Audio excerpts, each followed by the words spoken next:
মধ্যবিত্ত পরিবারের একটা জিনিস কি, মধ্যবিত্ত পরিবারের ঘরের হয় ডুয়া একটু পাকা করা থাকে, নইলে একটা টিনের ঘর থাকে, নইলে একটু ওয়াল করা থাকে। কিন্তু এই মধ্যবিত্ত পরিবারের ঘরের ভিতরের খবর কেউ জানে না, যে এই ভিতরে কতটা আহাজারি চলে আমরা কেউই বলতে পারি না। কারণ আবার এই কথাগুলো চেয়ারম্যান, মেম্বার, এমপি পর্যন্ত পৌঁছাইতে দেয় না কেউ, হয়তো আমরা এলাকাবাসী পৌঁছাইতে দেই না। ভাই ওই বাড়িতে এইরকম টিনের ঘর আছে, ওই রকম ডোয়া মাঝি পাকা করা আছে, কিন্তু ভিতরের আহাজারি খবর কেউই জানে না। অনেক মধ্যবিত্ত ফ্যামিলির ছেলে মেয়েরা অনেক শিক্ষিত, তারপরেও চাকরি পায় না। হয়তো ভালো টাকা ঘুষ দিতে পারে না, বা টাকা নাই দিতে পারে না, বা মামা খালু নাই, এই জন্য চাকরি হয় না। আমার বিভিন্ন রকম ভিডিও আপনারা দেখে থাকেন যে অনেক ভাই বোনদেরকে আমি সহযোগিতা করি, অনেক অসহায় মানুষদেরকে সহযোগিতা করি, রিক্সা ভ্যানওয়ালা, রাস্তাঘাটে অনেক ভিডিও আপনারা দেখেন। বাট কখনো মনে হয় আপনারা দেখেন না যে আমি একটা মধ্যবিত্ত পরিবারকে সহযোগিতা করতেছি।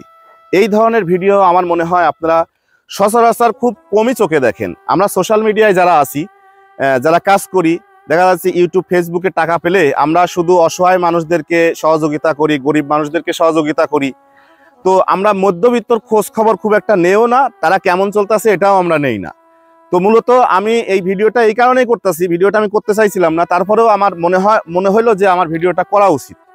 দেখেন, আমি আজ 1 মাস ধরে একটা পরিবারের, একটা মধ্যবিত্ত পরিবারের খোঁজ খবর আমি যখন নিতে গিয়ে যখন দেখলাম যে তার এমন পরিস্থিতি, বিশ্বাস করেন ভাই আমি কেঁদে ফেললাম।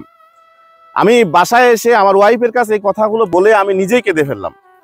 তো আমার মনে হয় যে সোশ্যাল মিডিয়ায় যারা যারা কাজ করতেছে, ইউটিউব, ফেসবুক বা যারাই কাজ করে, শুধু সোশ্যাল মিডিয়া না, ধনী ব্যক্তিরা যারা আছে তাদের সবাইকে এই মধ্যবিত্ত পরিবারের খোঁজ খবর একটু নেওয়া উচিত। দেখেন, মধ্যবিত্ত পরিবারের তো ওই পরিবারটাকে সহযোগিতা করার জন্যই আমি কিছু টাকা নিয়ে আসছি, আপনাদেরকে দেখাচ্ছি। আমি তার আগে কয়টা কথা বলে নেই। আমি অনেক পরিবার আমার চোখে দেখেছি, বাট এই পরিবারের অবস্থা আমি দেখে আমি নিজেকে কন্ট্রোল করতে পারলাম না। কন্ট্রোল না করতে পেরেই আমি নিজে চিন্তা করলাম যে আমি যতটুকু পারি এই পরিবারটাকে আমি সহযোগিতা করব।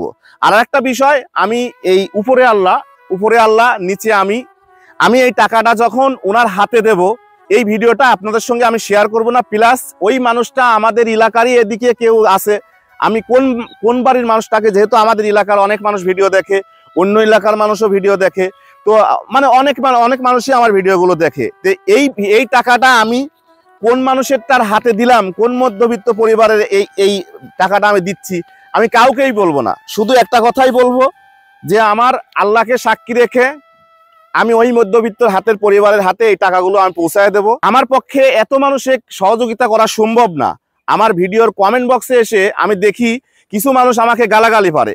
তো সেক্ষেত্রে দেখা যায় যে এক ধরনের একটা চক্র আছে যারা আমাকে মানে সবসময় মেসেজ করতে থাকে, ভাই আমার এই সমস্যা। প্রকৃতভাবে আমি যখন খোঁজ খবর নিয়ে দেখি যে তার কোনো সমস্যাই না, তারা আমার থেকে এইভাবে সাহায্য নেওয়ার জন্য এই কথাগুলো বলে। তো এই জন্য আমি যখনই যাকেই সহযোগিতা করি, আমি নিজে তদারকি করি এবং নিজে তদন্ত করে দেখি যে না আসলে এই পরিবারটা এইরকম, তখনই ওই মানুষটাকে আমি নিজে গিয়ে আমি সহযোগিতা করি।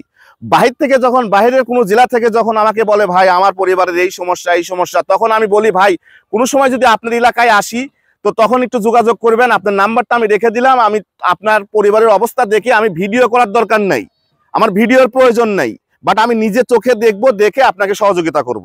তখন আমি আপনাকে যতটুকু পারি সহযোগিতা করব।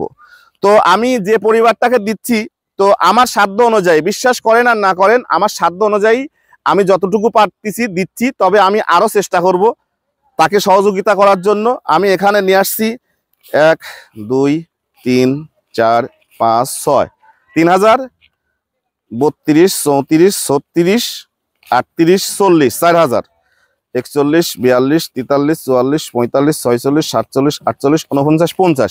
এই যে এখানে 5000 টাকা আছে, এই 5000 টাকা ওই মধ্যবিত্ত পরিবারের অন্তত 5টা দিন তো চলবে, 5টা দিন না 7টা দিন 8টা দিন তো চলবে এই 5000 টাকায়। মানে আমি চাই যে আমরা এক কথা, আমার মেসেজটা আপনাদের কাছে একটা মেসেজই, যে আমরা যারাই আছেন একটু মধ্যবিত্ত পরিবারের খোঁজ নেবেন। তাকে নিয়ে ভিডিও করার প্রয়োজন নাই, সেই পরিবারের মানুষকে নিয়েও ভিডিও করার প্রয়োজন নাই। আর একটা কথা বলি, অনেকেই বলবেন যে ভাই তাহলে গরিব মানুষকে নিয়ে ভিডিও করেন, তাদের কি ইজ্জত সম্মান নাই? অবশ্যই আছে। তবে তারা যখন, আমি যাদেরকে নিয়ে ভিডিও করি তাদেরকে পারমিশন নিয়ে ভিডিও করি, তাছাড়া আমি ভিডিও করি না। আমি ভিডিও যেগুলো করি 2-1টা ভিডিও দেখেন, তবে গোপনীয়ভাবে আমার যতটুকু পারি আমি আমার সাধ্য অনুযায়ী চেষ্টা করে যাই।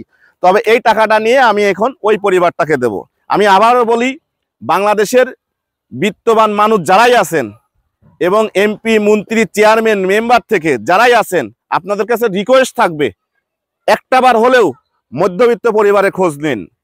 কারণ যারা দিনমজুর, যারা রিক্সা চালায়, ভ্যান চালায়, তারা কিন্তু তো কষ্টের মাঝেও কিন্তু দিনে 300-400 টাকা ইনকাম করে বাড়িতে যাচ্ছে। তারপরেও অনেকে তাদেরকে সহযোগিতা করতেছে, আমরাও করতেছি, বাট মধ্যবিত্ত সহযোগিতা কেউই করতে চায় না। গোপনে হলেও মধ্যবিত্তকে সহযোগিতা করেন। যার কারণেই আমার এই মেসেজটা, আমার এই ভিডিওটা। সবাই ভালো থাকবেন, সুস্থ থাকবেন, আমার জন্য দোয়া করবেন।